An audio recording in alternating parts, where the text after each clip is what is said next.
Hello class 4. Today in history class we will discuss the later part of chapter 6 Yuan Sang. We had already discussed about the relation between King Harshavardhana and Yuan Sang.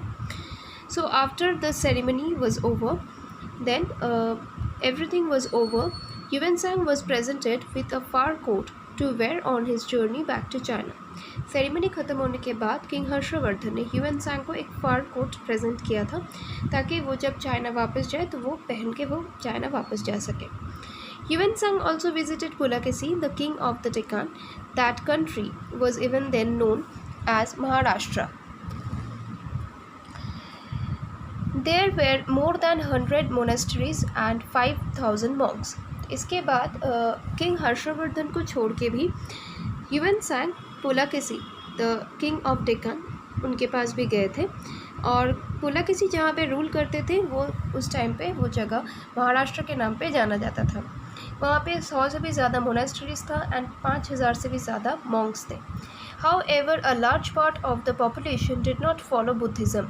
He visited Kanchi, which was the southern terminus of his travels. It had as many Jain temples as Buddhist monasteries. Here the people were brave and loved learning. Pulakeshi के जो state था, उनका जो kingdom था, वहाँ पे Buddhism को ज़्यादा फॉलो नहीं किया जाता था. इसके बाद ह्यूएन सांग कांची पहुँचे थे. कांची में मतलब ये उनका सदर्न इंडिया का अल्टीमेट टर्मिनस था. मतलब सदर्न इंडिया में वो कांची तक ही सिर्फ विज़िट किए थे. और कांची में उनको देखने को मिला कि जितना जैन टेम्पल्स था उतना ही बुद्धिज़्म मोनेस्ट्रीज भी था. और यहाँ पे उन्होंने देखा कि यहाँ के जो लोग थे वो लोग बहुत ब्रेव थे और उन लोगों को पढ़ना मतलब लर्निंग कुछ सीखना उन लोगों को बहुत अच्छा लगता था. Like Fahian, Yuan Sang found India well governed. The people were simple and honest. They ate chapatis, milk, ghee, vegetables and fruits. The flesh of cows and some other animals was forbidden. Onions and garlic were less used. People wore unstitched clothes. Shoes were rarely worn.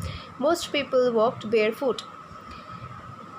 फाहियन की तरह ह्यूएन सांग ने भी India के government, India के political, social, economical and cultural life के बारे में लिखा था.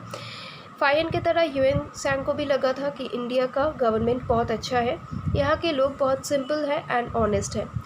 तो उनके राइटिंग से हम लोगों को पता चलता है कि उस टाइम पे लोग चपाटीज़, दूध, घी, वेजिटेबल्स एंड फल यही सब खाते थे. Flash of cow and other animals, मतलब काउ और कुछ एनिमल्स का फ्लैश खाना उस टाइम पे मना था. ऑनियंस और गार्लिक बहुत कम यूज़ होता था. लोग अनस्टिच्ड क्लोथ्स पहनते थे और शूज़ बहुत कम लोग पहनते थे. ज़्यादा से ज़्यादा लोग खाली पैर में ही चलते थे. ह्यूएन सांग left India in 643 AD and returned to China through Kashgar, Yarkand and Khotan. He took a collection of handwritten books and images with him. He died in 664 AD. Ancient India had very few actual history books. Yuan Sang's account gives a vivid description of not only the political life in the Gupta period but also the social, economic and cultural aspects of the Gupta period.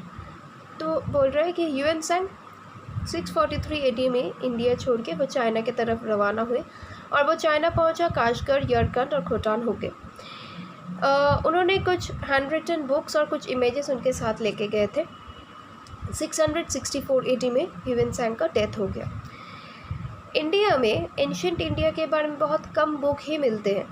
Hiuen सांग का जो travelogue था, मतलब उनका जो लिखा हुआ book था CU की, वो हम लोगों के लिए बहुत हेल्पफुल है क्योंकि वहाँ से हम लोग सिर्फ गुप्ता पीरियड के पॉलिटिकल लाइफ के बारे में ही नहीं बल्कि social, economic and cultural life के बारे में भी हम लोग कुछ जान सकते हैं.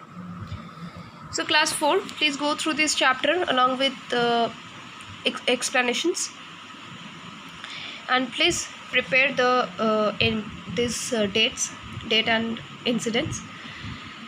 Thank you.